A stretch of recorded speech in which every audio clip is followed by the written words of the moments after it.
Bienvenido a este completo video sobre los ajustes de la bomba de insulina. Una bomba de insulina ofrece una forma compleja de administrar insulina. Permite controlar los niveles de insulina basal y en bolo con insulina de acción corta. En este artículo, Bill y analizaremos los distintos ajustes y cómo configurar la insulina basal y en bolo cuando pasas de los bolígrafos de insulina a la bomba de insulina. Es importante tener en cuenta que la mayoría de las directrices sobre los ajustes de la bomba de insulina se basan en opiniones, y que estos vídeos no pretenden ser un consejo médico. Consulta siempre con tu profesional sanitario antes de cambiar tu tratamiento. 1. Visión general de los ajustes de insulina. En una bomba de insulina, puedes ajustar la administración de insulina basal para cada segmento de media hora o de una hora a lo largo del día. En la mayoría de las bombas, puede configurar varios perfiles básicos diferentes entre los que elegir. También hay una función para elegir una tasa basal temporal, que te permite ajustar la liberación de insulina durante un periodo de tiempo específico. También puede detener o suspender la bomba de insulina en cualquier momento. Sin embargo, tenga cuidado al suspender la bomba durante más de 2 horas, ya que podría provocar una cetoacidosis. En cuanto a la insulina en bolo, la bomba ofrece 2 opciones.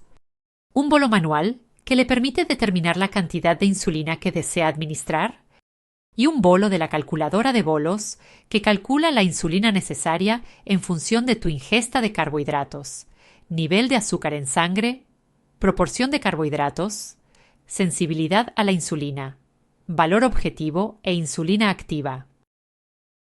Además, puede elegir entre varios tipos de bolos como un bolo simple, un bolo prolongado o un bolo combinado, que puede ser especialmente útil para comidas ricas en grasas. 2 tazas de insulina basal. La mayoría de los diabéticos de tipo 1 que utilizan plumas de insulina siguen una pauta basal bolo. Consiste en 1 o 2 inyecciones de insulina de acción prolongada y 3 o más inyecciones de insulina de acción rápida para la ingesta de carbohidratos en las comidas. En la transición a una bomba de insulina, generalmente calculamos la dosis diaria total de insulina, sumando la insulina de acción corta y la de acción prolongada, y ajustamos la bomba para que suministre el 80% de esta dosis diaria total de insulina. Esta dosis reducida se debe a que la insulina parece actuar de forma más eficaz a través de la bomba, y queremos evitar la hipoglucemia. Tomemos como ejemplo a Ana, que tiene diabetes de tipo 1. Todos los días se inyecta 45 unidades de Lantus antes de acostarse y toma de media 30 unidades de Novorapid con las comidas. Todos los días se inyecta 45 unidades de Lantus antes de acostarse y, de media, toma un total de 30 unidades de Novorapid con las comidas. En total, 75 unidades. Si cambia a una bomba de insulina, tendrá que reducir su dosis diaria total de insulina a 60 unidades. A continuación, esta cantidad de insulina se divide en dosis de insulina basal y de bolo que se administrarán mediante la bomba de insulina.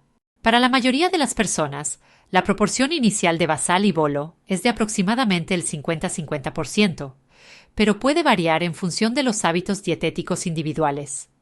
Esto significa que la dosis diaria de insulina basal será la mitad de la dosis diaria total de insulina calculada previamente. Ahora que conoces la dosis total de insulina basal, puedes dividirla entre 24 y establecerla como una tasa horaria fija. En nuestro ejemplo anterior, determinamos que la necesidad total diaria de insulina de Ana sería de 60 unidades al cambiar a una bomba de insulina. A partir de ahí, su necesidad total de insulina basal puede calcularse en 30 unidades al día. Dividiendo esta cantidad entre 24 horas, llegamos a una tasa de insulina basal calculada de 1,25 unidades por hora. La mayoría de los profesionales sanitarios están acostumbrados a ajustar aún más la tasa basal para adaptarla a las necesidades circadianas de insulina de sus pacientes. En el caso de las bombas de insulina manuales, es una práctica común establecer una tasa basal de insulina más baja por la noche, por ejemplo, un 20% más baja, y una tasa basal más alta durante el día para adaptarse mejor a las necesidades variables de insulina del organismo. Para las personas con fenómeno del amanecer conocido, se puede establecer una tasa basal más alta entre, por ejemplo, las 2 am y las 7 am. Para evaluar la insulina basal, puedes controlar los niveles de azúcar en sangre. Esto se puede hacer con punciones en los dedos o con un sensor de glucosa, pero el uso de un sensor de glucosa facilita el proceso. Por la noche, esto es relativamente sencillo, ya que ningún factor adicional, como comer o hacer ejercicio, afecta a la glucemia. Durante el día es un poco más complejo. Una forma es saltarse de vez en cuando una comida o retrasarla unas horas y ver si se produce un cambio persistente en los niveles de azúcar en sangre. Una subida o bajada de más de 30 mg DL o 1,7 mmol/L puede indicar la necesidad de ajustar la insulina basal. 3. Parámetros de la calculadora de bolos. Una vez establecidos los índices basales, también se pueden definir los parámetros de la calculadora de bolos. Los parámetros de la calculadora de bolo incluyen la proporción de carbohidratos, el factor de sensibilidad a la insulina, también llamado factor de corrección, el valor objetivo de la calculadora de bolo y la duración de la acción de la insulina. Los analizaremos uno a uno. El cociente insulina-carbohidratos o cociente de carbohidratos es la cantidad de carbohidratos que puede cubrir una unidad de insulina. Para determinar la cantidad de insulina que debe administrarse en bolo para una cantidad determinada de carbohidratos, los pacientes deben contar su ingesta de carbohidratos durante las comidas y dividirla por el cociente de carbohidratos calculado. Por ejemplo, si vas a comer 50 gramos de carbohidratos y tu proporción de carbohidratos es de 5 gramos por unidad, necesitarás un bolo de 10 unidades de insulina. La proporción puede establecerse de varias maneras. Aplicando la regla de los 450 a través de un dietista que calcula la ingesta de carbohidratos por comida y luego la divide por la cantidad de unidades de insulina inyectadas, o tomando un determinado porcentaje de la dosis diaria total de insulina. La regla de los 450 significa que puedes dividir 450 entre la dosis diaria total de insulina para calcular la proporción de carbohidratos. Por ejemplo, si la dosis diaria total de insulina de Ana fuera de 60 unidades, y aplicando la regla de los 450, su proporción de carbohidratos sería de 7,5 gramos por unidad. Por lo tanto, para una comida de 15 gramos necesitaría 2 unidades de insulina. Como alternativa, algunos profesionales sanitarios utilizan la regla de 300 a 500 para calcular la proporción de carbohidratos. Otro método consiste en que un dietista calcule la ingesta real de carbohidratos, que luego se divide por las unidades de insulina inyectadas. Por último, se puede tomar un determinado porcentaje de la dosis diaria total para los bolos de las comidas. En el caso de las comidas de ración fija, se suele recomendar utilizar el 50% de la dosis total diaria de insulina para todas las comidas. Dado que normalmente se necesita más insulina durante el desayuno, puede dividirse de la siguiente manera: 20% para el desayuno, 15% para la comida y 15% para la cena. Para evaluar la proporción de carbohidratos, compruebe el nivel de azúcar en sangre 3 y 5 horas después de un bolo de insulina. Debería volver a los niveles previos a la comida. Si es sistemáticamente superior o inferior, considere la posibilidad de ajustar la proporción de carbohidratos en un 10%. El segundo parámetro de la calculadora de bolo es la sensibilidad a la insulina. Refleja la cantidad de azúcar en sangre que desciende por unidad de insulina, medida en mg/dl o mmol/L. Se suele utilizar la regla 1800 para mg/dl o regla 100 en mmol/L, pero un ajuste más agresivo podría ser la regla 1500 o regla 90, y un ajuste menos agresivo podría ser la regla 2000 o regla 120 o incluso 130. Tomemos como ejemplo el caso de Anne. Con una dosis diaria total de insulina de 60 unidades, su sensibilidad a la insulina puede calcularse utilizando la regla de 1800. 1800 dividido por 60 es igual a 30. Por lo tanto, fijar la sensibilidad a la insulina en 30 mg/dl por unidad significa que una unidad de insulina disminuirá el nivel de azúcar en sangre en 30 mg/dl. La calculadora de bolo también requiere un objetivo de glucosa, que puede ser un número fijo o un intervalo objetivo. Dependiendo del tipo de bomba de insulina, la calculadora de bolo puede utilizar el valor objetivo de forma diferente. La mayoría de las bombas corregirán hasta la mitad del rango objetivo. Algunas bombas, como la Omnipod Dash, también tienen un valor corregir por encima de, que indica cuándo se aplicará una corrección. Algunas bombas también ofrecen la opción de corrección inversa, restando insulina si el nivel actual de azúcar en sangre es inferior al objetivo. Por lo general, se recomienda establecer un valor objetivo fijo o un intervalo objetivo de 80-100 mg/ml, 4,4 a 5,5 mole. Sin embargo, esto debe individualizarse. Por último, debes establecer la duración de la acción de la insulina. Este parámetro determina cuánto tiempo permanece activa la insulina y, por lo tanto, cuánto del bolo de insulina anterior sigue actuando. Para evitar la acumulación de insulina, es fundamental que la bomba tenga esto en cuenta. Normalmente se ajusta entre 3 y 5 horas. Ahora ya sabes cómo configurar la insulina basal y los parámetros de la calculadora de bolo. 4. ¿Qué hacer y qué no hacer?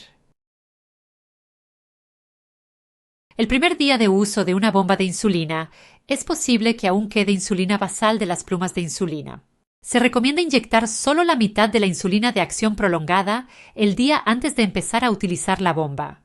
Para los usuarios de Toujeo o Tresiba, puede ser mejor cambiar a Lantus una semana antes debido a su perfil de acción más corto. Si no se está seguro, es más seguro reducir la tasa de insulina basal al iniciar la bomba de insulina para evitar hipoglucemias.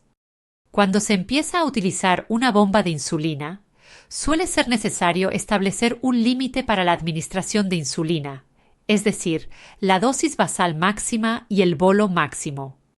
Normalmente, se recomienda que la administración máxima de insulina basal sea el doble de la administración de insulina basal más alta establecida, y que el bolo máximo sea el bolo más grande previsto para una comida copiosa. Todas las bombas de insulina permiten a los usuarios establecer varios perfiles para diferentes situaciones. El número de perfiles basales que pueden establecerse varía en función de la bomba. Algunas bombas solo almacenan la insulina basal en un perfil, mientras que otras, como las bombas tándem, también permiten ajustar la proporción de carbohidratos y la sensibilidad a la insulina por perfil. También existen varias estrategias para ajustar sus necesidades de insulina con tasas basales temporales. Estas deben evaluarse individualmente. En algunos casos se podría considerar una tasa basal temporalmente más alta. Por ejemplo, una tasa basal un 50% superior durante 8 horas después de ingerir una comida rica en grasas. Una tasa basal un 80% superior para cuando estés enfermo. Una tasa basal un 50% superior entre 3 y 6 horas después de recibir una inyección de corticosteroides. Una tasa basal un 80% superior entre 1 y 2 horas antes de un acontecimiento estresante programado. Un tasa basal un 40% más de frecuencia basal durante la inactividad prolongada, como un largo viaje en coche. Tasa basal un 50% más alta la semana anterior a la menstruación. Algunas personas también fijan una tasa basal un 30% más baja durante la menstruación. En otros casos, puede considerar una tasa basal temporal más baja, por ejemplo, una tasa basal un 50% más baja a partir de 1,5 horas antes de una actividad intensa, como las tareas domésticas o el trabajo en el jardín. Una tasa basal un 30% más baja durante 6-10 horas después del ejercicio para prevenir la hipoglucemia de aparición tardía. O una tasa basal un 40% menor tras consumir alcohol durante 2 horas por bebida. Por último, recuerde controlar constantemente su nivel de azúcar en sangre. La principal ventaja de la bomba de insulina es la precisión y la personalización que ofrece. Para aprovecharla al máximo, debe ajustar la configuración en función de los patrones observados. También es posible que tenga que modificar estos ajustes con frecuencia, al menos al principio, para conseguir un control óptimo de la glucosa. Recuerde que cada persona es diferente y que, aunque estas directrices pueden aplicarse a muchos, no existe una solución única para el control de la diabetes. Requiere un ajuste personal y un aprendizaje por ensayo y error bajo la supervisión del profesional sanitario. Tenga en cuenta que, aunque las bombas de insulina pueden facilitar el control y hacerlo más preciso, también exigen un conocimiento más profundo y un mayor compromiso con el control de su diabetes. En cierto modo, puede ser más exigente por los conocimientos necesarios y los continuos ajustes. Esperamos que esta presentación le haya proporcionado información valiosa sobre la transición de las plumas de insulina a la bomba de insulina. Le animamos a que se ponga en contacto con su equipo sanitario para obtener más apoyo y orientación durante esta transición.